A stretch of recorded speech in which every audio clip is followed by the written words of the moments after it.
Avec PHP, pour manipuler les dates, nous allons tout simplement utiliser la fonction date. OK? La fonction date. Alors, cette fonction va tout simplement nous envoyer la date du jour, OK? Ou une autre date en tout cas, dans un format spécifique. Dans un format spécifique. OK? Bien. Donc, déjà, cette fonction-là va prendre deux arguments. OK? Donc, le premier argument va correspondre au format de date souhaité. Donc, ce qui est obligatoire, n'est-ce pas? Et le deuxième argument, lui, il est facultatif. C'est un timestamp, mais lui, il est facultatif. Donc, généralement, même de toute façon, dans cette fonction-là, on ne met qu'un seul argument. Vous voyez? Normalement, il prend deux arguments. Il prend le format qui est obligatoire. C'est une fonction. OK? C'est bien marqué la function. Donc, c'est une fonction qui prend obligatoirement le format de la date que vous voulez afficher.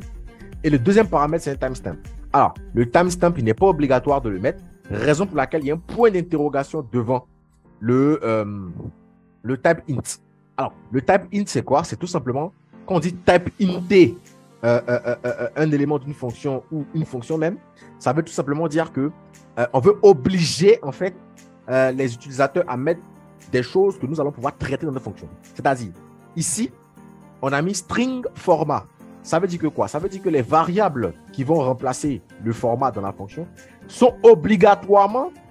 doivent être obligatoirement des strings, des chaînes de caractères. Donc, si vous mettez ici un entier, ça ne marchera pas, ou alors il sera converti comme une chaîne de caractères. Ici, le timestamp doit obligatoirement être un entier, parce que c'est marqué ici int.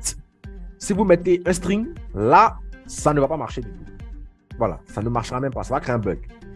Et cette fonction-là, pardon,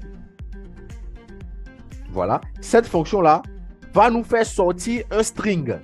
Donc, cette fonction-là, le résultat final, c'est quoi? C'est un string, c'est une chaîne de caractères. Donc, on appelle ça type int. Type int, une fonction. Type int. OK? Regardez. Ça s'appelle là. On appelle ça type int. Voilà. Type int. OK? Donc, si je mets type int PHP, OK? Allez voir. OK, ouais. Là, c'est type int. Boolean param. OK? OK? Donc, cette fonction-là, elle est type int. Elle doit envoyer un float. Donc, quand on dit type int, ça veut tout simplement dire on oblige, en fait, les utilisateurs à mettre des éléments que nous allons pouvoir traiter, en fait, pour ne pas qu'on ait d'erreur. Bien.